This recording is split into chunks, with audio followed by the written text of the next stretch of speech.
금요 설교 함께 하겠습니다. 오늘 설교 제목이 떼쓰는 믿음의 안타까움이다. 떼쓰는 믿음의 안타까움이다.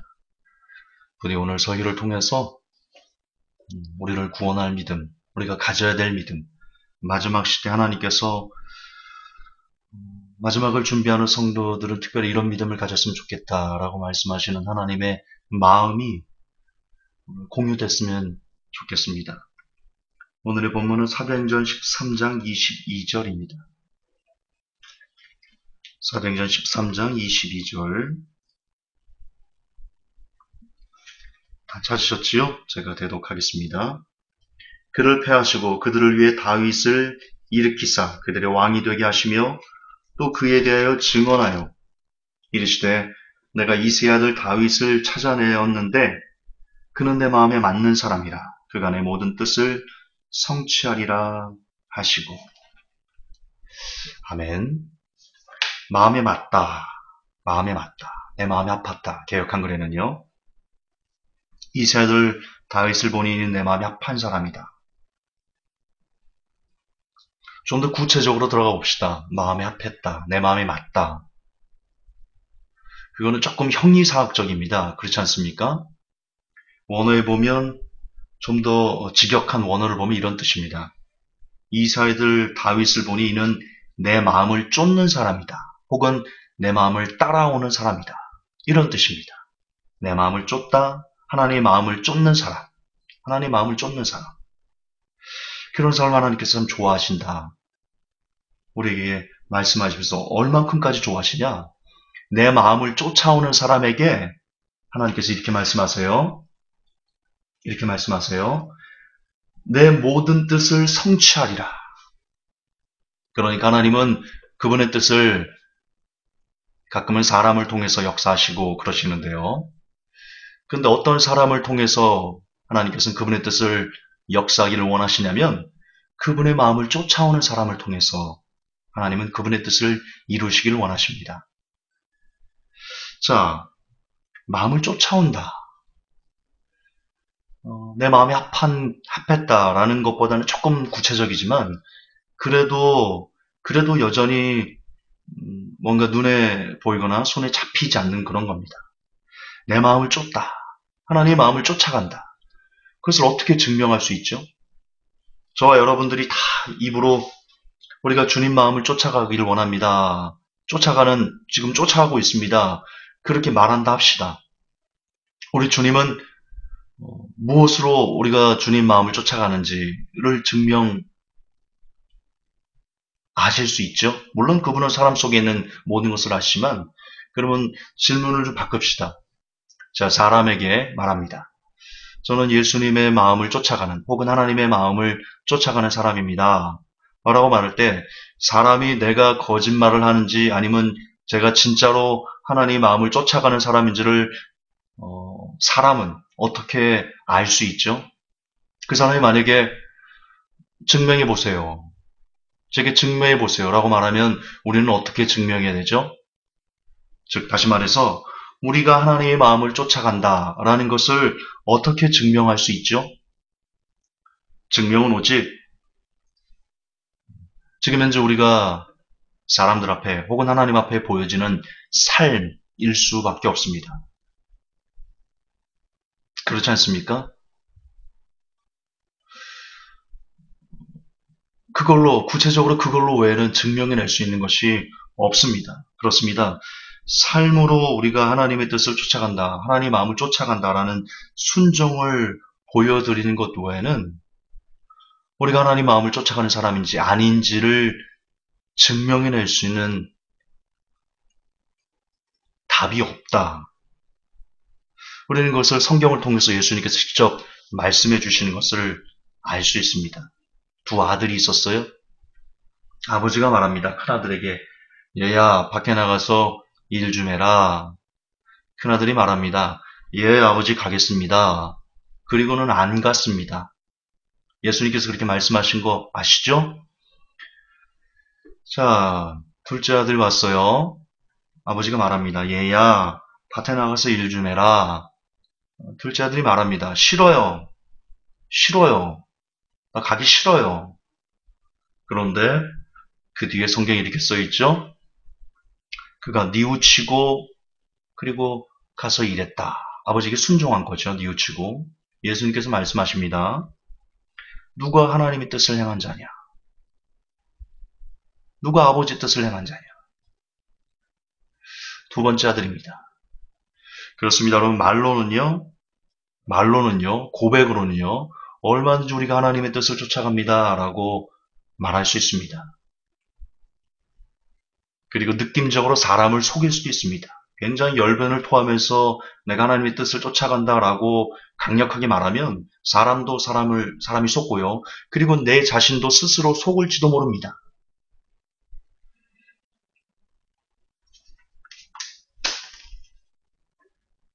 그러나 삶이 바뀌지 않고 삶이 순종으로 드러나지 않으면 그 사람은 하나님의 뜻을 쫓아가는 아버지 뜻을 따라서 쫓아서 살아가는 사람이다라고 말하기 어렵습니다. 아마 자기도 속은 것일 겁니다. 결국 여러분 믿음이란 우리를 구원에 이르게 하는 믿음, 그리고 우리가 지금 하나님의 마음을 쫓아가는 사람이다라는 것을 증명해낼 수 있는 그런 살아있는 믿음이란 결국 다시 야고보서로 귀결될 수밖에 없습니다. 논리적으로 그렇습니다. 야고보서 2장 17절에 이렇게 말하지요. 이와 같이 행함이 없는 믿음은 그 자체가 죽은 것이라. 또 말합니다. 야고보서 2장 10절에 헛한한 사람아 행함이 없는 믿음이 헛것인 줄을 알고자 하느냐? 또 말합니다. 야고보서 2장 26절에 영혼 없는 몸이 죽은 것 같이 행함이 없는 믿음은 죽은 것이니라. 그렇습니다. 믿음이 우리를 구원하는데 믿어야지 구원받습니다. 믿음으로만 구원받습니다. 그런데 과연 우리가 주님을 믿는지 안 믿는지는 반드시 우리가 주님을 믿는다는 삶, 그걸로만 증명될 수 있다라는 것입니다.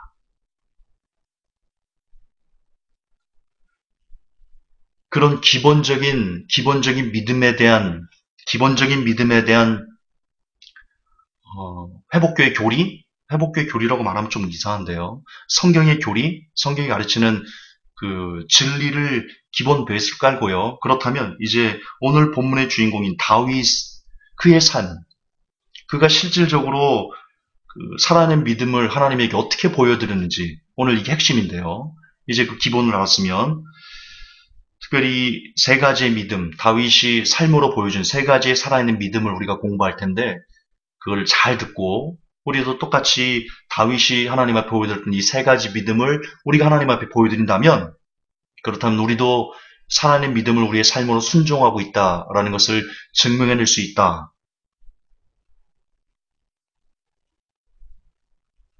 따라서 지금 여러분의 삶이 여러분이 하나님의 뜻을 쫓아가는 사람인지 아닌지를 오늘 이 세 가지 다윗의 삶을 통해서 그가 하나님의 보여드린 이 세 가지 믿음을 통해서 스스로 점검해보고 돌이켜보고 그리고 쫓아가려고 애를 쓰는 저와 여러분 됐으면 좋겠습니다. 자, 오늘 주인공 다윗의 삶, 그가 하나님 앞에 보여드렸던 믿음, 그것은 무엇이냐? 첫째, 그는 회개하는 믿음을 가졌습니다. 그리고 그것도요, 즉각적인 회개입니다. 미적미적거리는 회개 아닙니다. 즉각적인 회개입니다. 잘못을 지적받고 양심에 찔려서 이럴까 말까 그런 갈팡질팡이 아니라 즉각적인 무릎을 꿇는 회개의 믿음. 아시듯 나단 선지자가 다윗을 질타했습니다. 이 사건 다 아시죠? 밧세바와 우리아의 이야기. 두 번 말할 필요가 없습니다. 너무나 유명한 얘기니까요. 그때 나단 선지자가 그랬습니다. 바로 당신이다. 당신이 우리아를 죽이고 그 하나뿐인 양인 밧세바를 취했다.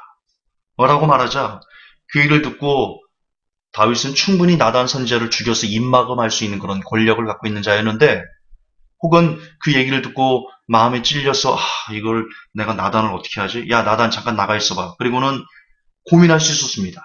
나단을 어떻게 해야 되지? 쟤를 죽여서 입을 막아야 되나? 어떻게 해야 되지? 진짜 어떻게 해야 되지? 이렇게 충분히 고민할 수 있는 그런 시간적인 텀도 그리고 권력도 여유도 있었습니다. 그런데 다윗은 달랐습니다. 그 얘기를 들을 때 당신이 잘못했어. 하나님 앞에 당신이 잘못했어. 라는 얘기를 듣자 다윗은 바로 엎드리는 믿음, 그리고 바로 잘못했다고 하나님께 용서를 구하는 그런 회개하는 믿음, 즉각적인 회개를 믿음, 이것이 우리에게 필요합니다. 이것이 바로 살아있는 믿음을 가진 사람이 하나님 앞에 보여드려야 되는 믿음입니다. 여러분은 즉각적으로 회개합니까? 여러분은 잘못 보면 성경에서 하지 말라는 거, 그리고 우리 양심에 찔리는 어떤 일이 있을 때 즉각적으로 무릎을 꿇고 하나님, 내가 또 이랬네요. 하나님, 또 내가 또 이렇게 죄에 졌네요. 하나님, 어쩌면 좋습니까? 나는 어떻게 된 인간이 나는 이거밖에 안 됩니까? 죄송합니다. 그렇게 여러분은 하나님 앞에 용서를 구하는 믿음입니까? 아니면 하나님 다 이러는데 뭐 이거 갖고 그래요 뭐 다들 이렇게 사는데 뭐 그렇게 하면서 회개를 미적미적거리거나 혹은 양심이 여러분에게 소리치는 것을 일부러 거부하는 그런 존재입니까?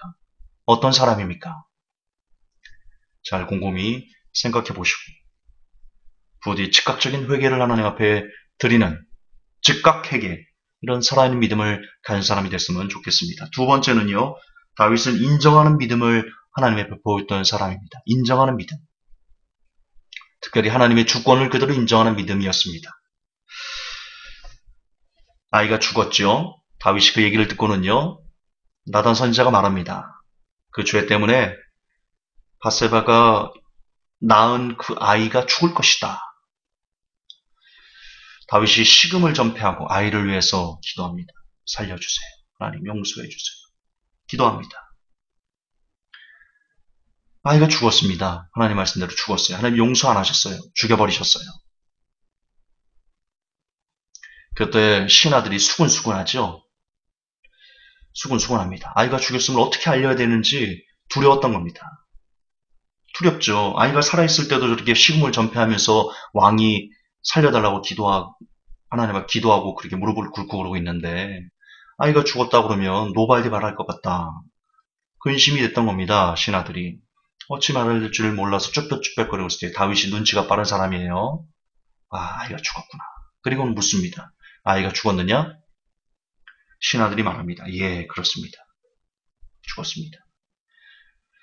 신하들은 노발대발할 줄 알았어요. 근데 다윗이 의관을 정지하고는요. 식사하자. 밥 먹자. 그럽니다. 신하들이 묻습니다. 아니 아이가 살았을 때는 그렇게 살려달라고 매달리고 금식하더니 아이가 죽었다는 소식을 듣고는 어떻게 그렇게 편안하게 밥을 드실 수 있습니까? 궁금해서 묻습니다. 다윗이 말합니다. 내가 하나님이냐? 그 뜻입니다. 내가 하나님이냐? 주권자는 하나님이시다. 아이가 살았을 때는 혹시 하나님께서 내 소리를 들사 나를 불쌍히 여기서 아이를 살려줄지 그 가능성을 보고 내가 기도했는데 죽었는데 내가 어떻게 하겠느냐? 그는 이제 내게로 올 수 없다. 내가 죽어 그 아이에게로 갈 것이다. 그 수밖에는 없다. 여러분 이것입니다. 인정하는 믿음입니다. 하나님의 주권을 인정하는 믿음입니다. 하나님의 주권을 인정하는 믿음. 오늘날 우리는 하나님의 주권을 잘 인정하지 않습니다. 그게 세 번째 믿음과 이어지는 건데요. 바로 떼쓰지 않는 믿음이다. 떼쓰지 않는 믿음. 2번과 유사합니다. 인정하는 믿음과 유사한데 조금 의미가 다릅니다. 인정하는 믿음은요. 뭐라고 말할까? 주의 뜻이라면 그냥 겸허히 받아들이는 믿음. 여기서 끝나는 건데요. 떼쓰는 믿음은 뭐냐? 안 된다는 거예요. 살려내라는 거예요. 아들 살려내라는 거예요. 비슷하지만 조금 다릅니다. 비슷하지만 조금 달라요. 여러분 다윗이 얼마든지 그럴 수 있었습니다. 떼쓸 수 있었어요. 떼쓸 수 있었어요. 하나님 앞에 하나님 아니 어떻게 나한테 그러십니까? 내가 순간 잘못할 수 있었죠. 나도 인간이잖아요. 그래서 내가 내 죄를 바로 내가 자복하고 내 식음을 전폐하면서 내 아이 좀 살려달라고 용서해달라고 내가 그렇게 부르짖었는데 하나님 그걸 그렇게 죽여요? 하나님 인정머리가 이거밖에 안 되는 거예요? 다윗이 얼마든지 그럴 수 있었습니다. 떼쓸 수 있었어요. 살려내라고. 살려내라고.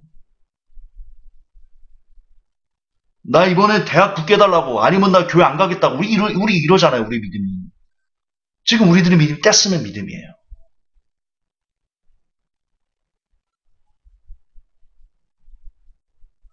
인정하는 믿음은 뭐냐? 조금 다른데, 부연 설명을 좀 더 할게요.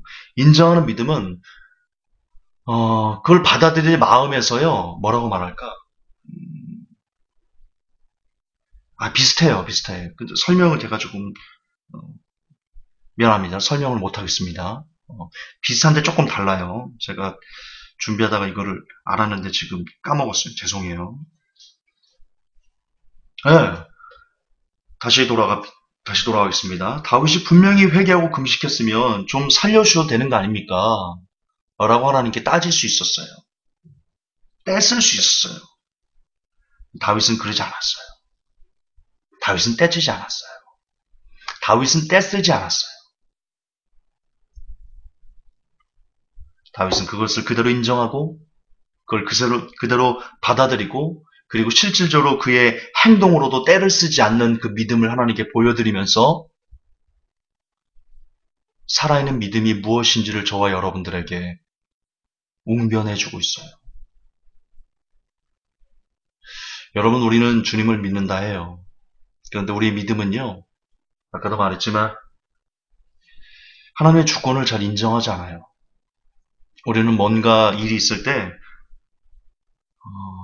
우선 하나님에게 기도하되 마치 내 뜻을 하나님의 뜻인 것처럼 착각하면서 우리는 기도해요. 그러지 않아요? 내 뜻, 내 욕심, 내 마음에 입각한 기도예요. 분명 나를 위한 기도야. 근데 그것이 마치 하나님의 뜻인 것처럼 이렇게 착각합니다. 그게 하나님의 주권을 인정하지 않는 기도입니다. 또한 우리는 때를 씁니다. 하나님 앞에. 일전에 한번 말씀드렸죠? 설교 때. 목사님의 아들이 수련회 가서 방언을 다 받았는데, 방언도 이상한 거, 전도사가 애들 방언 따라하게 하고, 자, 조금만, 으다다다다, 이래가지고 방언 받게 했는데, 그거 못 받았다고. 자는데 옥상 올라가지고 하나님 달라고. 나 방언 달라고. 막 때를 쓰고. 결국 의다다 방언을 받았지 않습니까? 그게 안 좋은 방언인데 귀신 방언일 가능성이 대단히 높은데 의다다 방언은 결국 하나님께 때를 쓰다가 이상한 거를 받았지 않습니까? 하나님이 안 주실 때는 하나님이 허락하지 않으실 때는 이유와 뜻이 있는 거예요. 이유와 뜻이 있는 거예요. 우리는 하나님께서 내 뜻대로 제 설교 때 자주 나오는 얘기죠. 우리는 하나님께서 내 뜻대로 내가 원하는 대로 내가 바라는 대로 하지 않는 것에 대해서 그걸 그대로 인정하고 다윗처럼 아들이 죽었으면 내가 하나님이냐? 하나님이 죽이셨는데 어쩌라고 나보고 그렇게 인정을 할 줄 아는 믿음 그리고 나아가서 떼쓰지 않는 믿음 하나님 살려내야지 내 아들 내가 이렇게 기도했는데 내가 이렇게 금식했는데 하나님 살려주셨어야지 어떻게 하나님이 나한테 이럴 수 있어 라고 말하지 않는 그런 떼쓰지 않는 믿음 그런 믿음을 우리가 가져야 되는데 그것이 진짜 살아있는 믿음이 실질적으로 우리의 삶에서 표현되는 모습들일 터인데 우리들은 그렇지 않단 말입니다. 우리들은 그렇지 않아요. 우리들은 때를 쓰고요. 우리들은 인정하지 않고요. 우리들은 나의 뜻을 나의 주권 하에서 하나님께 기도하는 그런 사람들입니다. 그것이 과연 살아있는 믿음이겠습니까? 우리가 지금 하나님을 믿는 겁니까? 아니면 우리를 위해서 인도한 우상 송아지를 만들어서 그 앞에서 뛰노는 겁니까? 우리의 주권과 내 뜻과 내가 바라는 대로 어떤 일을 성취하기 위해서 하나님을 믿는다는 것은 우리가 하나님을 섬기는 것이 아니라 내가 만들어낸 우상을 섬기는 것이다 라는 것을 우리는 기억해야 됩니다. 우리는 우상 숭배하는 겁니다. 욕심은 우상 숭배니까요.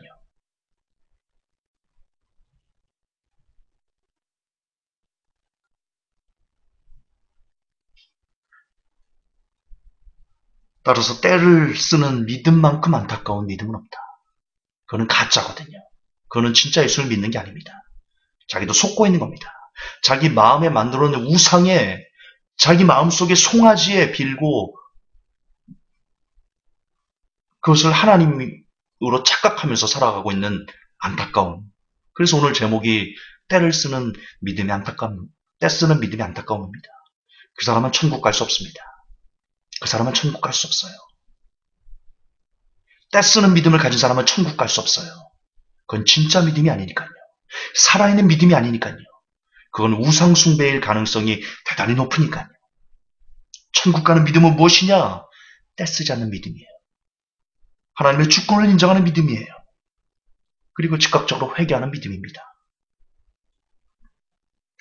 우리는 다윗을 참 본받아야 됩니다. 그래서 어떤 부분에 대해서 금식하고 철화하며 바라는 걸 구할 수 있죠. 때를 쓰는 것과 내가 하나님 앞에 뭔가를 구하는 것은 다른 부분입니다. 때 쓰는 건 뭐냐? 내가 원하는 것이 이루어지지 않았다고 하나님 앞에 항변하면서 따지면서 불평하면서 원망하면서 왜 이걸 나한테 안 줬어요? 라고 말하는 게 떼쓰는 믿음이고요. 그거 말고 정상적으로 자녀들이 아버지에게 필요한 것을 구할 수 있습니다. 구할 수 있어요. 배우자 기도가 왜 나빠요? 하세요. 대학 왜 나빠요? 할 수 있죠. 저는 여러분들에게 배우자 기도를 하지 마라. 뭐 이러한 양식에 대해서 구하지 마라. 대학 합격에 대해서 구하지 마라. 그런 거 아니에요. 기도할 수 있어요. 얼마든지 기도할 수 있고 그리고 필요하면 기도해야죠. 그러나 그에 대해서 그 결과값에 대해서 우리는 그대로 순종할 줄 알아야 된다는 겁니다. 내가 대학에 떨어져도 내가 그래도 하나님 앞에 온 우주의 왕에게 감히 기도할 수 있었다는 것. 그것만으로 감사할 수 있는 사람이 되어야 된다는 겁니다. 제 설교의 논점은 그거예요. 핵심은 그거라고요. 기도할 수 있어요. 기도하셔야죠. 그러나 그 결과를 갖고 하나님께 때를 써서는 안 된다는 겁니다. 그건 믿음이 아니라는 겁니다. 이해되시죠? 그래요. 어떤 부분에 대해서 금식하고 철회하며 바라는 것을 구할 수 있습니다. 하지만 그 결과에 대해서 그것이 서로 내 뜻과 내가 바라는 대로 이루어지지 않았다 할지라도 그것을 겸허히 인정하며 따지지 않는 사람이 되어야 됩니다. 그저 하나님 그래도 나 같은 것이 하늘의 왕에게 온 우주를 만드신 분에게 감히 벌레만도 못한 내가 감히 하나님에게 기도할 수 있는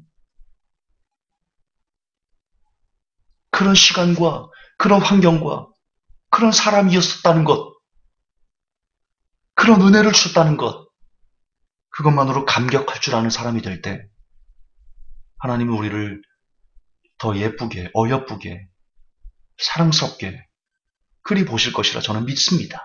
그리고 마지막 때 하나님께서 찾으시는 사람, 하늘에서 같이 살고 싶어서 데려가기를 원하시는 사람은 바로 그런 사람들일 것이다. 저는 거반그리 확신합니다. 말씀의 결론을 맺겠습니다. 구원에 이르는 믿음, 살아있는 믿음, 그것은 삶으로 증명하는 행함의 믿음일 터인데 그것은 오늘날 구체적으로 어떤 모습으로 나타나냐? 즉각적인 회개, 하나님 뜻을 그대로 인정하는 믿음, 그리고 하나님께 떼쓰지 않는 믿음, 이런 모습들로 표현될 수 있다. 그러므로 우리도 이 다윗의 믿음의 삶을 본받아 즉각적으로 회개하고 그리고 하나님 내가 바란 대로 모든 일이 되지 않을지라도 그대로 인정하고 나아가 하나님 왜 나한테 이러죠? 왜 내 기도를 이렇게 안 들었죠? 라고 따지는, 떼쓰는 그런 사람이 되지 않을 때 우리가 조금은 더 거듭난 사람에 가까운 사람으로 빚어지지 않을까 생각해 봅니다. 그런 제가 그리고 모든 회복교회 성도님, 이 메시지는 전 세계에 흩어져 있는 온라인 회복교회 성도님들 우리 모두가 이 믿음으로 오늘도 무장할 수 있기를 예수님의 이름으로 축복합니다. 하나님 아버지 감사합니다. 우리를 구원에 이르게 하는 믿음은 살아있는 믿음, 행함 있는 믿음일 터인데 그것은 오늘 다윗의 삶을 통해서 볼 때 세 가지로 나타나는 것 같습니다. 즉각적으로 회개하고 하나님의 주권을 그대로 인정하고 그리고 나아가 하나님께서 내게 내가 원하는 뜻대로 되지 않아도 떼쓰지 않는 그런 믿음으로, 감격하고 감사하는 믿음으로 나타날 때 그것이 살아있는 믿음이라 인정해 주시리라 믿습니다. 하나님, 이 세 가지 믿음 제가 갖길 원합니다. 회복교회 성도들이 갖길 원합니다. 모든 하나님의 백성들이 이 믿음 가져서 오늘도 하나님을 더욱더 영광스럽게 하나님 마음을 흡족하게 해드리는 그런 사람들로 빚어질 수 있게 도와 주시옵소서. 우리 구주 예수님 이름 받들어 감사하며 기도하옵나이다. 아멘.